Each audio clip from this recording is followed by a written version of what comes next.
लोगों का भ्रम था कि वो पर्दानशी कमसिन है,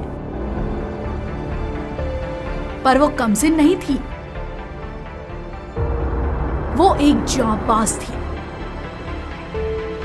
दुश्मनों का खौफ नहीं था उसे, बेखौफ मर्दानी थी। हिंदुस्तान की पहली मुस्लिम महिला सुल्तान थी वो थी रजिया सुल्तान। 21वीं सदी में भी नकाब मुस्लिम समाज की आबरू हुआ करती है। रजिया ने 12वीं सदी में नकाब के दायरे से निकलकर अपनी मर्दानी रुआब के साथ हिंदुस्तान का तख्त-ओ-ताज संभाला और भारत की पहली मुस्लिम महिला सुल्तान बनी। मुस्लिम समाज में आज भी हिजाब और नकाब का रिवाज है।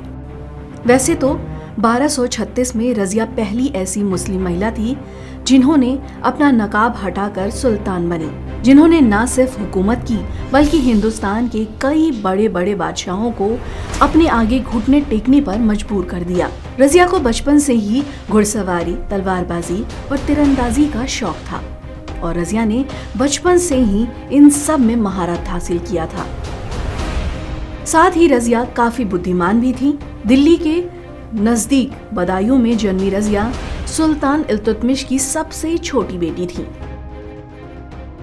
और यही वजह थी कि सुल्तान ने खुद ही अपनी बेटी को तालीम दी थी। रजिया की बहादुरी और बुद्धिमत्ता को देखते हुए सुल्तान इल्तुतमिश ने फैसला लिया कि उनके बाद सल्तनत की बागडोर रजिया को सौंप देंगे, लेकिन सुल्तान के इस फैसले से दरबार के लोग खुश नहीं थे। उनका कहना था कि हम एक महिला शासक को सुल्तान के रूप में स्वीकार नहीं कर सकते। तो वही सुल्तान इल्तुतमिश की बेगम में से एक शाह तुर्कान अपने बेटे रुकबुद्दीन को अगला सुल्तान देखना चाहती थी और अंत में यही हुआ। सुल्तान इल्तुतमिश ने अपनी मर्जी के खिलाफ बेटे रुकबुद्दीन को गद्दी पर बिठा दिया। हालांकि हकीकत में रुकबुद्दीन के पीछे पूरी सल्तनत उनकी मां शाह तुर्कान चलाया करती थी, क्योंकि रुकबुद्दीन सल्तनत चलाने के काबिल ही नहीं थे। शाह तुर्कान ने सुल्तान की बेगमों और उनके नुमाइंदों को, जो शाह तुर्कान के दुश्मन थे, एक एक कर मौत के घाट उतार दिया था। तुर्कान की ऐसी हरकतों की वजह से रुकबुद्दीन के बहुत से वजीर दुश्मनों से जा मिले थे। उधर रुकबुद्दीन ने गुस्से में आकर अपने दुश्मनों पर हमला कर दिया और इसके बाद रुकबुद्दीन को बागियों ने पकड़कर कारागार में डाल दिया। यही वो मौका था जब रजिया सुल्तान बनी और इस तरह हिंदुस्तान सल्तनत को मिली पहली मुस्लिम महिला शासक। सुल्तान बनने के बाद रजिया ने सल्तनत के लिए बहुत से अच्छे काम किए। सड़कें बनवाई, लाइब्रेरी बनवाई और ना जाने क्या कुछ। सल्तनत के ज्यादातर लोग तुर्की थे,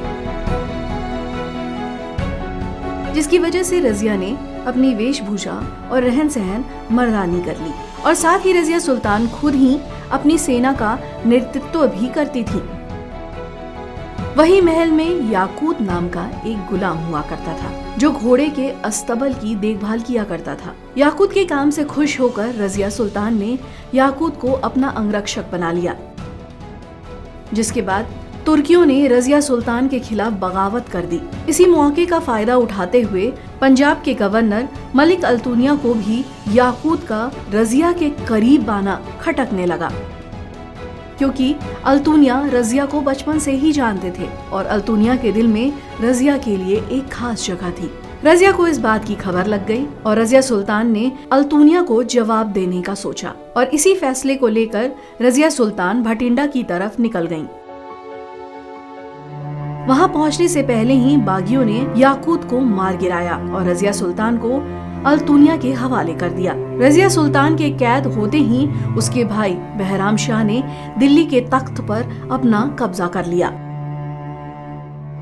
लेकिन रजिया सुल्तान हार मानने वालों में से नहीं थी। उन्होंने अपनी सल्तनत को बचाने के लिए अल्तुनिया से निकाह कर लिया। फिर उन्होंने बहुत बड़ी फौज बनाई और दिल्ली की सल्तनत को हासिल करने के लिए बहराम शाह पर हमला कर दिया। पर अल्तुनिया और रजिया सुल्तान को वहां से हार का मुंह देखना पड़ा। हारने के बाद उन्होंने हरियाणा की ओर रुख किया और भागने के दौरान ही दुश्मनों ने दोनों का कत्ल कर दिया